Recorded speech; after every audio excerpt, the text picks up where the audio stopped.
In the journey of life, we are often too quick to form conclusions. We hold a strong conviction that our individual perspective is the absolute truth, and we tend to dismiss any differing viewpoint as fundamentally flawed. Yet, the profound reality is that for every challenge we face, there exists a multitude of potential solutions. Therefore, to prematurely label another person as wrong, or to willfully ignore their input without seeking true understanding, becomes the single greatest barrier to our own intellectual growth. Today, we delve into a poignant narrative where a young girl, through the elegant simplicity of her response, delivers a powerful lesson on flexible thinking.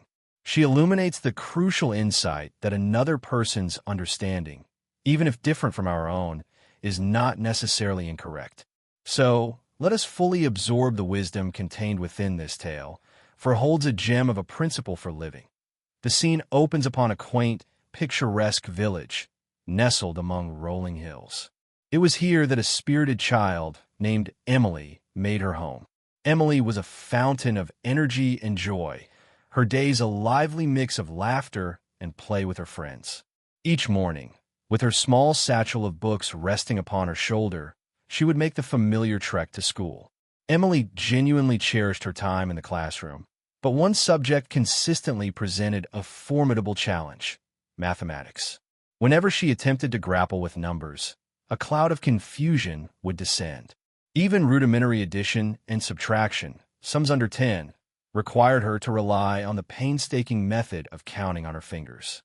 For a child her age, this was a common developmental stage. However, as her peers began to rapidly grasp the concepts, a slight undercurrent of worry began to ripple through Emily's family. One afternoon, her teacher, Mr. Johnson, announced an activity beloved by all the students. It was time to draw. A wave of excited chatter filled the room as everyone eagerly prepared their supplies. Emily, having brought all her tools from home, plunged into the task with intense concentration. If math was indeed her greatest struggle, then artistry was undoubtedly her crowning talent. In fact, she was known throughout the class as the most gifted young painter. Once the drawing time concluded, Mr. Johnson methodically reviewed the creations. The children had rendered a variety of scenes, sketches of friends, whimsical ducks, and other colorful, imaginative figures. Understanding the limitations inherent in children's art, he offered words of encouragement to every student. On each notebook, he penned a thoughtful note and affixed his signature. When he reached Emily's work, he wrote, "Outstanding effort, Emily. Truly exceptional work. Your drawing possesses remarkable beauty." Reading those affirming words, a radiant warmth spread through Emily's chest. She imagined the sheer delight she would bring to her mother when she proudly presented this masterpiece. As soon as the final bell chimed, the school grounds erupted with children spilling out into the open air. Some headed toward the bustling canteen, while others sought out a space to play. Emily had packed her own lunch, but she disliked the solitude of eating alone, so she joined her friends. It was in the midst of ordering food at the canteen that her familiar struggle resurfaced.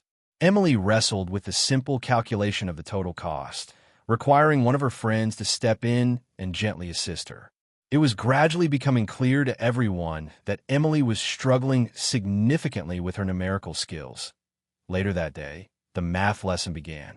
Mr. Johnson was introducing a very basic addition problem. He placed 3 crisp apples on his desk and posed a scenario to the class. "All right, children, visualize this. I hand you 1 apple, then I give you another, and then 1 more after that. Can you tell me the grand total of apples you will possess?" A confident chorus of answers rose from the assembled students. But when the teacher turned to Emily, she again began counting on her small fingers. After a pause, she looked up, a bright smile on her face, and declared, "5, sir." Mr. Johnson was known for his calm, endless patience. He gently speculated that perhaps Emily simply didn't care for apples, leading her to miscalculate.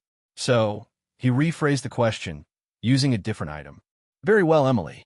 Now, imagine I give you 1 ripe strawberry, then a second one, and then a third. What will be the total number of strawberries you have?" This time, Emily counted, and with a genuine sense of triumph, she announced, 3, sir. Pleased by the correct answer, Mr. Johnson returned to the original challenge. Let's try the apples one more time.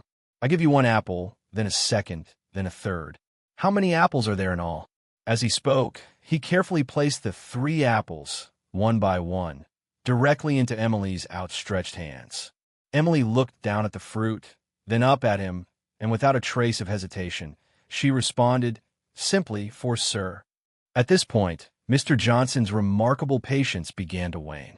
His voice carried a slightly sharper edge as he inquired, You can count the strawberries perfectly, so why this confusion with the apples?